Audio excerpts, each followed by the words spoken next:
Padukuhan Wonosoro belum memiliki drainase yang baik. Hal ini dapat dilihat dari limbah air kamar mandi yang hanya dibuang pada lubang buatan daripada harus membuat saluran drainase. Limbah ini akan sangat berbahaya bagi ekosistem maupun kesehatan manusia. Hal tersebut dikarenakan adanya berbagai aktivitas, salah satunya mencuci baju yang menggunakan deterjen dengan kandungan zat kimia yang tinggi.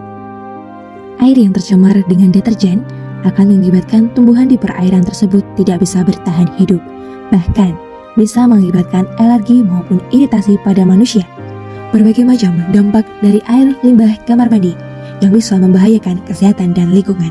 Oleh karena itu, diperlukan suatu pengolahan limbah melalui filtrasi sederhana. Filter sederhana ini menggunakan bahan-bahan alami seperti tawas. Tawas ini berfungsi untuk mengendapkan suspensi limbah dan dapat juga menjernihkan air. Yang kedua ada batu kerikil. Nah, batu kerikil ini berfungsi untuk menyaring dan mengerosi oksigen. Yang ketiga ada pasir yang berguna karena dapat menyerap sehingga dapat menyaring suspensi sisa penyaringan di atasnya. Dan yang keempat ada batu arang yang dapat membunuh bakteri dan menghilangkan bau dari limbah tersebut. Yang kelima itu ada ijuk. Ijuk berfungsi untuk menyaring suspensi limbah. Dan yang terakhir ada batu zeolit.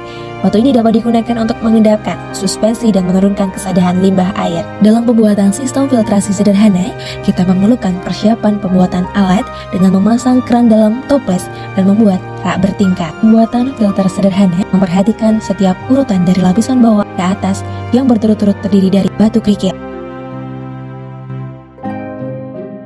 pasir. Setiap pergantian bahan yang akan ditambahkan tentunya perlu dilakukan penyekatan menggunakan kain mori. Arang,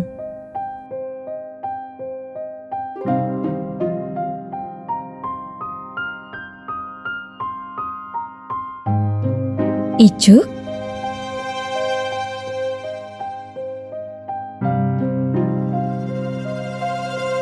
dan batu zeolit.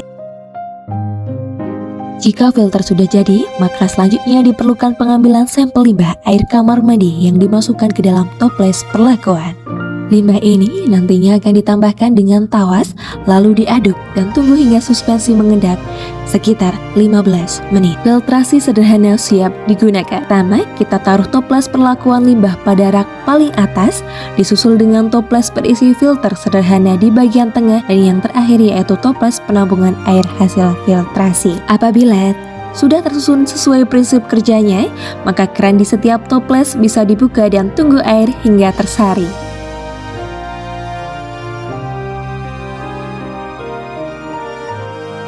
Air hasil proses filtrasi tadi dapat digunakan loh untuk media budidaya ikan hias maupun ikan konsumsi. Agar warga dapat menerapkan dan membuat filter sederhana di rumah masing-masing, maka sosialisasi dilakukan kepada kelompok PKK Padukuhan Wonosoro. Sosialisasi ini dimulai dengan memberikan pengertian kepada warga mengapa kita semua harus senantiasa mengolah air limbah kamar mandi.